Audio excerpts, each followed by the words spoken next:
Le pouvoir ne se donne pas, le pouvoir s'arrache.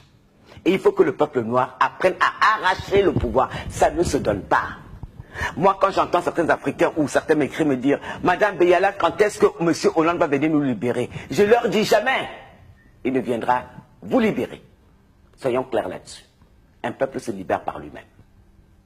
Personne n'a jamais libéré personne. Ça n'existe pas dans l'histoire du monde. Si vous voulez vous libérer, si vous vous sentez opprimé, levez-vous et utilisez tous les moyens de votre possession pour vous libérer. Ayez l'esprit du sacrifice. Au moins les Africains français, nous l'avons. Quand nous décidons d'acheter une maison de la culture africaine française, nous ne sommes pas riches. Mais chacun va se dépouiller un peu de ce qu'il a pour que le collectif marche. Il est temps que les Africains apprennent une chose. Tant qu'ils n'auront pas en esprit que nous sommes dans un tout plus grand que nous-mêmes et que chacun va vouloir ne pas mourir, ne pas donner son argent, ne pas donner son temps, ne pas donner son énergie, on n'ira nulle part. Et ce n'est de la faute de personne d'autre que de la faute de nous-mêmes.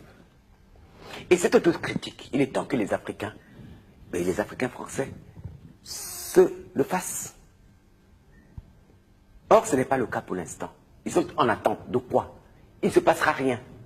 Mes frères, il ne se passera rien si vous ne faites pas. Parce que moi, si je suis opprimé, je me lève.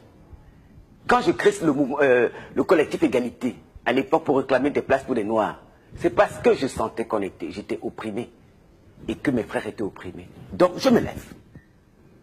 Et je prends des risques. Et des risques, on peut même jusqu'à aller se faire tuer. Il faut accepter le principe sacrificiel. Les nations occidentales se sont créées sur la base de ce sacrifice. Même la France aujourd'hui, s'il n'y avait pas eu des hommes, des femmes, des enfants qui ont sacrifié leur vie en faisant leur révolution, la révolution française, on n'en serait pas là. S'il n'y avait pas eu la commune, on n'en serait pas là. Le sacrifice fait partie du processus de la construction des identités des nations. Nous, on ne veut pas le faire. On demande aux autres de le faire. Pendant des années, j'ai vu, on n'avait pas de maison de la culture. Les Africains français ont passé leur temps à aller demander qu'on le leur construise. Mais personne ne va te construire ta maison. Tu dois te la construire ta maison. Ils réclament qu'on aille libérer l'Afrique, mais personne n'ira libérer l'Afrique. Les Africains libéreront l'Afrique eux-mêmes s'ils le veulent. Pas en parlant, mais en agissant. Parce que ça fait des décennies qu'on les entend parler. Moi, je suis un révolutionnaire. Non, tu l'es. Pose l'acte. Tu n'es pas content du régime. Lève-toi.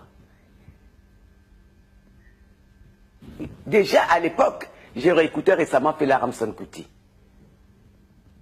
Tout ce que je dis là, il le disait déjà. Ça veut dire que c'est un comportement chez nous récurrent. Le refus du sacrifice. Donc on ne bâtira jamais de nation tant qu'on ne l'aura pas.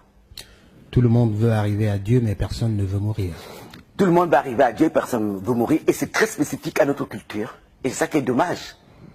Et ce n'est pas seulement au niveau du sacrifice physique, mais même de l'argent. On vous dit, on va faire des cotisations pour envoyer telle chose dans tel endroit. Ceux-là même qui sont concernés par l'endroit ont du mal à donner 1 euro. Bon Dieu. Comment voulez-vous avancer? Le peuple Tutsi nous avait donné un exemple en 1994, 95, 96.